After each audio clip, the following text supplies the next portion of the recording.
I'm using a throwaway as this is causing major issues in our family right now and I don't want anyone involved finding my main account.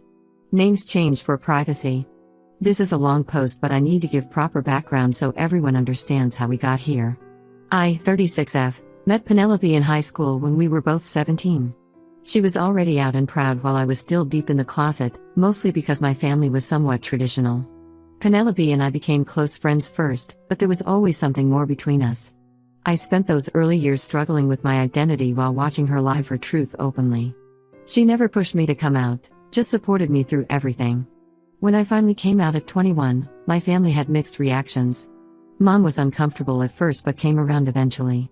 Dad surprised everyone by being immediately supportive. He said he'd suspected for years and was just waiting for me to be ready to tell him. Sarah was only 12 then and didn't really understand, but she grew up knowing Penelope as part of our family. Penelope and I got married in 2019 after being together for 15 years.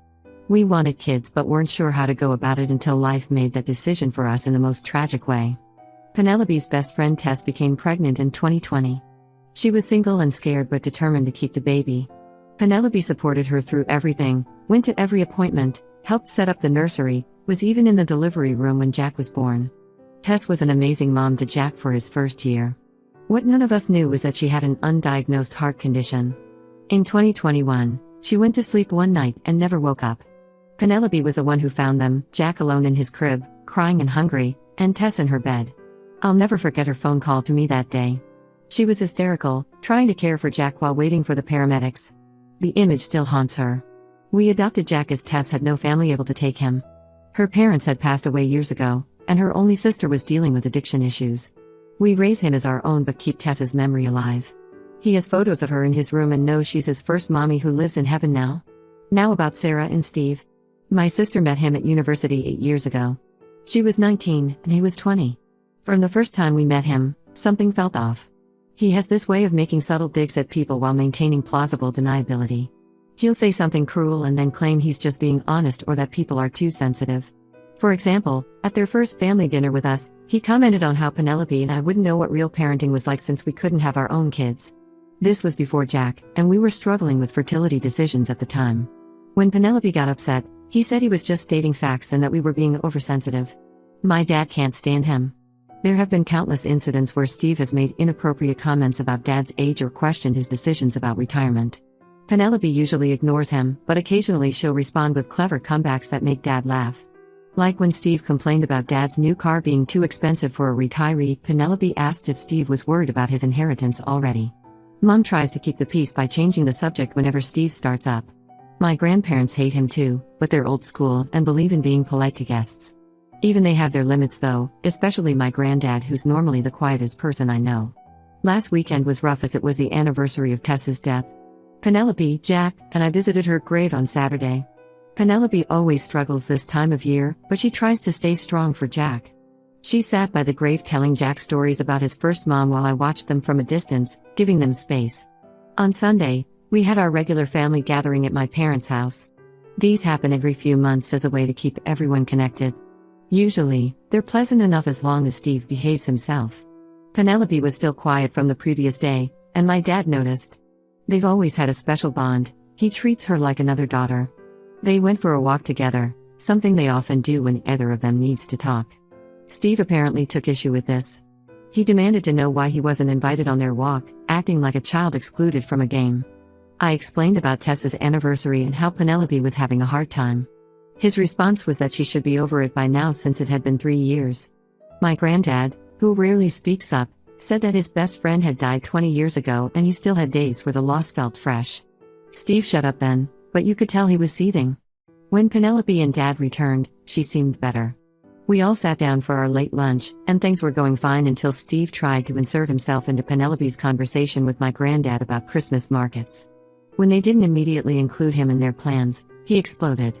He shouted across the table about how Penelope was manipulating everyone with her grief, that she was getting all the attention because her friend died 3 years ago, and that we all needed to get over it.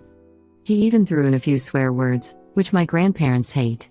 The whole table went silent. I expected Penelope to lose it. She's usually calm but protective of Tess's memory. Instead, She looked at him with this eerily calm expression and said they hadn't even been talking about Tess, just making plans for the Christmas markets. Then she absolutely destroyed him. She told him that everyone in the family hates him because he's toxic and narcissistic. That family gatherings are actually enjoyable when he can't make it. She pointed out that he has no friends outside of Sarah, and even his own family can't stand to be around him. The final blow was when she said that Tess had made more impact in her 32 years than Steve could in 150, and that Tess's funeral was packed with people who loved her while he'd be lucky if Sarah showed up at his. After that bombshell, Penelope went to the garden and I followed. My dad made Sarah and Steve leave, which was the right call. When we came back inside, Penelope apologized to everyone for losing her composure, but nobody except Mom thought she needed to apologize. Dad even made a joke about a lesbian being the one to tell him straight, which broke the tension and got everyone laughing. Yesterday, Sarah called demanding an apology from Penelope, threatening that she and Steve wouldn't come to Christmas otherwise. I reminded her we wouldn't be there anyway as we're spending it with Penelope's mom this year. She got really upset, insisting Penelope was out of line and needed to apologize. I refused, telling her I agreed with everything Penelope said.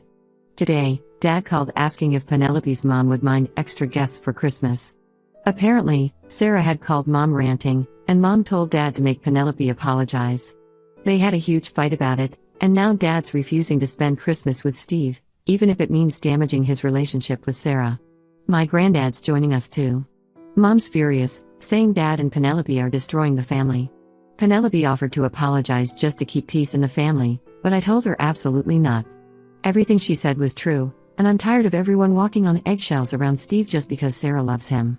I need advice from anyone who's dealt with toxic family members. How do we move forward from here? I can't see any way to make this work without someone getting hurt. Update 1: I never expected things to escalate this badly, but here we are. The situation has gotten much worse, and I need to share what happened last night. Since my last post, the family has been in complete chaos. Sarah has been sending endless texts to everyone, switching between guilt-tripping and angry accusations. She sent messages to our entire extended family about how Penelope disrespected Steve and how I'm choosing my wife over my own sister. Mom has been calling daily, leaving voicemails about how we're tearing the family apart during the holidays. Dad and Granddad have been amazing through all this. They've been shutting down anyone who tries to pressure us into apologizing to Steve. Dad even went off on Mom when she suggested that maybe Penelope was still unstable from Tess's death, and that's why she lashed out at Steve. He told her she was being cruel and that she needed to stop enabling Steve's behavior. Last night everything came to a head. Penelope and I were home with Jack, having a quiet evening. Penelope was on the floor playing blocks with him while I was in the kitchen making dinner. Around 7 p.m., there was aggressive knocking at our door. Before I could even reach it, I heard Sarah's voice demanding we open up. I looked through the peephole and saw both Sarah and Steve standing there. I opened the door but kept the security chain on. Sarah immediately started crying, saying we needed to talk this out as a family. I told them this wasn't the time or place, and they needed to leave. Steve then did something I never expected. He literally shoulder-checked the door, breaking the security chain. The noise scared Jack, who started crying. Penelope immediately took him upstairs to his room while I pulled out my phone to call the police. Steve barged into our living room, shouting about how Penelope had ruined everything. He was red-faced and looked like he'd been drinking.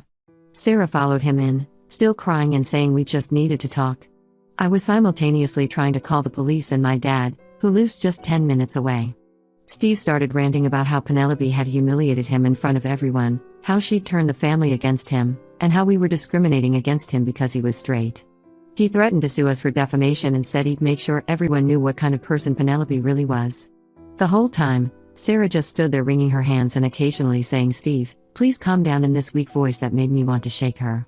This was my little sister, who used to come to me for everything, and now she was just standing there while her boyfriend terrorized my family. What really got me was when Steve started shouting up the stairs, telling Penelope to come down and face him like a real man. The blatant homophobia in his words just confirmed everything Penelope had said about him at the family gathering. I could hear Jack crying upstairs and Penelope trying to comfort him, which made me even angrier. Dad arrived before the police. The moment he walked in and saw Steve screaming up our stairs, something in him snapped. Dad might be 62, but he still goes to the gym 3 times a week. He grabbed Steve by the collar and literally dragged him out of our house. Sarah followed them, screaming at Dad to let go of Steve. The police arrived just as Steve was threatening to press charges against Dad for assault. They took statements from everyone, and when they heard how Steve had broken in and was screaming at my wife and child, they asked if we wanted to press charges. We didn't hesitate to say yes. We're filing for a restraining order first thing tomorrow. The police officer suggested we gather any previous threatening messages or emails from Steve to support our case. They also documented the damage to our door. After everyone left, Mom showed up. Instead of asking if we were Penelope or how Jack was doing, she immediately started berating us for involving the police. She said we were overreacting and that Steve was just emotional and trying to make things right. When I asked how she knew where we lived, we'd moved recently and deliberately hadn't shared our new address with Sarah, she admitted she'd given it to them. I was furious. We kept our address private specifically because of Steve, and Mom had just handed it over without our permission. When Dad found out, he lost it. He told Mom she'd betrayed our trust and put her grandchild in danger. Mom tried to defend herself, saying she was just trying to help them patch things up, but Dad wasn't having it. Now the family is completely split. Dad, Granddad, and Penelope's family are firmly on our side. Mom, Sarah, and a few of our aunts are saying we're being dramatic and should just apologize to keep the peace. They keep insisting that Steve has changed and deserves another chance, completely ignoring the fact that he just broke into our home and terrified our child. We've installed security cameras and changed all our locks. Jack is now afraid to be downstairs alone and gets scared whenever someone knocks on the door. He keeps asking if the angry man is coming back. It breaks my heart to see him like this. Penelope is blaming herself, saying if she hadn't confronted Steve at the family gathering, none of this would have happened. I keep telling her she did nothing wrong. Steve is the one who couldn't handle being called out on his behavior. Dad says the same thing, but I can see this is weighing heavily on her. I've blocked Sarah and Mom's numbers for now, and we're speaking to them only through our lawyer about the restraining order. The whole situation is a mess, and I can't believe it's gotten to this point. How did we go from a family disagreement to having to file police reports and restraining orders? I'm dreading the holidays now, even though we're spending them with Penelope's family. The whole situation just feels surreal. Update 2: I need to share some shocking developments in our family situation. What started as drama over Steve's behavior has uncovered something much darker, and now I understand why Mom was so desperate to keep Steve happy. 2 weeks ago, Dad was going through their joint accounts to prepare for tax season when he noticed large unexplained withdrawals over the past 2 years. When he confronted Mom about it, she broke down and revealed everything. She's been gambling for the past 3 years, mostly online poker and sports betting. She's deep in debt. We're talking about nearly $50,000. The worst part? Steve found out about her gambling about 2 years ago. Instead of telling anyone, he started lending her money to cover her losses. He'd give her a few thousand here and there, always making sure to document everything with promissory notes.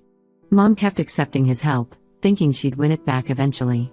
Now he basically owns her, threatening to demand immediate repayment if she doesn't help him fix things with the family.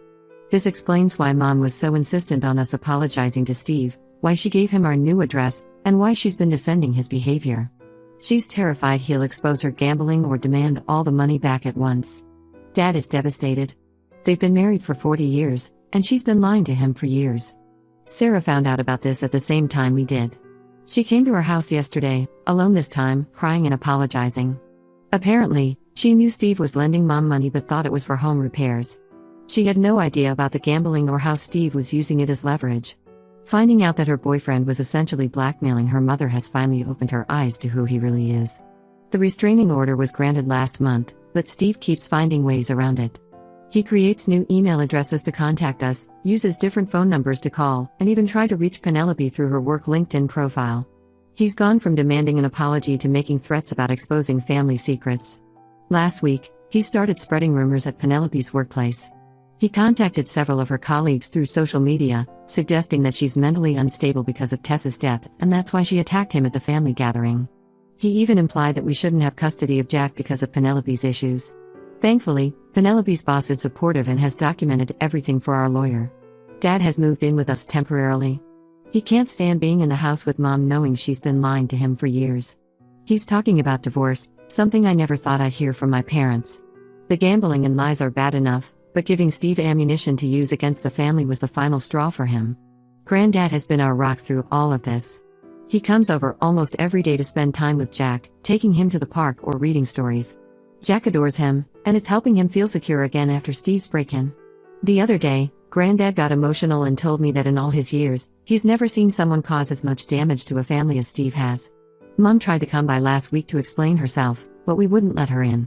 She's still more worried about Steve exposing her gambling than about what she's done to the family. She left a long letter in our mailbox, mostly justifying her actions and begging us not to let Dad divorce her. She barely mentioned Jack or how her actions put him in danger when she gave Steve our address. Sarah is staying with friends right now, saying she needs time to think about her relationship with Steve. She's finally seeing all the red flags we tried to point out over the years. The way he isolated her from her friends, how he always needed to be the center of attention, how he used information as leverage against people. I feel like I'm watching my family implode, but at the same time, I'm relieved that the truth is finally coming out. All those years of Steve's toxic behavior, and it turns out he was even worse than we thought. He wasn't just a rude, attention-seeking bully, he was actively manipulating and blackmailing our mother. Penelope is handling everything with incredible grace, but I know this is hard on her. The stuff Steve's saying about her mental health and Tess is particularly cruel. She started documenting everything in case we need to take legal action beyond the restraining order. Dad's meeting with a divorce lawyer next week. He says he can forgive the gambling, but he can't forgive Mom choosing to protect Steve over her own grandchild's safety. I never thought our family would end up like this, but I guess you never really know what people are capable of until they show you. Update 3. This will be my final update on the situation. A lot has happened in the past 3 months, and I think it's time to share how everything turned out. Dad went through with the divorce after discovering Mom had taken out several loans in his name to cover her gambling debts. She'd forged his signature on loan documents, which made his decision final. The divorce proceedings revealed she owes over $80,000 to various lenders, including $15,000 to Steve. Dad had to refinance their house to pay off the loans in his name, but he's done supporting her financially. Sarah finally left Steve last month. The breaking point came when she found emails between him and Mom where he'd explicitly threatened to ruin our family if Mom didn't help him get back into everyone's good graces. He'd been documenting everything for years, keeping evidence of Mom's gambling and loans as insurance. Sarah said reading those emails made her physically sick. She couldn't believe she'd wasted 8 years with someone so manipulative. Steve didn't take the breakup well. He tried to use the evidence against Mom anyway, but by then everyone already knew about the gambling. When that didn't work, he started showing up at Sarah's workplace. She had to get her own restraining order after he slashed her tires. Mom moved in with Aunt Linda and claims she's getting help for her gambling addiction. She sends emails every few weeks, usually when she's feeling guilty. They're always the same, apologizing for the loans but defending giving Steve our address because she just wanted the family to heal. She still doesn't seem to understand the gravity of putting Jack in danger. Dad found a small apartment near us and sees Jack almost every day. The divorce was hard on him, but he's doing better now. He joined a gym with Granddad and started taking cooking classes. Penelope's mom has practically adopted him. She invites him over for dinner twice a week and they've become great friends. It's nice seeing him smile again. Penelope decided to look for a new job after Steve's smear campaign at her workplace. Even though her boss was supportive, the rumors affected some client relationships. She found a better position at a larger company with better pay, so Steve actually did her a favor in the end. The new company even offers better adoption benefits, which we're considering using in the future. Jack is doing much better after 6 months of play therapy. He's not afraid of visitors anymore, though he still prefers when people call before coming over. He asks about Mom sometimes, but he's happy spending time with Penelope's mom and dad. Granddad is still his favorite person. They have a standing date every Saturday morning for pancakes and cartoons. We've maintained no contact with Mom and blocked anyone who tried to defend Steve's actions or pressure us into reconciling. Some family members think we're being too harsh, but they weren't there when Steve broke down our door and terrified our son. They didn't see how Mom chose protecting Steve over Jack's safety. Sarah is in therapy now and has apologized to Penelope multiple times. We're cautiously rebuilding our relationship with her, but it's going to take time. She's focusing on herself right now, got a promotion at work and started taking classes to finish her degree. Sometimes I feel sad about how everything turned out, especially for my parents. 40 years of marriage ended because Mom couldn't admit she needed help. But I know we made the right choice standing our ground. Our family is smaller now, but it's stronger and healthier without the toxic influences. Steve still tries to contact us occasionally through new numbers or emails, but we document everything and forward it to our lawyer without responding. The latest we heard, he moved back in with his parents in another state. Good riddance. Penelope and I are focusing on our future now. We're considering adopting another child once Jack is a bit older. After everything that's happened, We've learned that family isn't about blood or obligation, it's about choosing to love and protect each other, no matter what.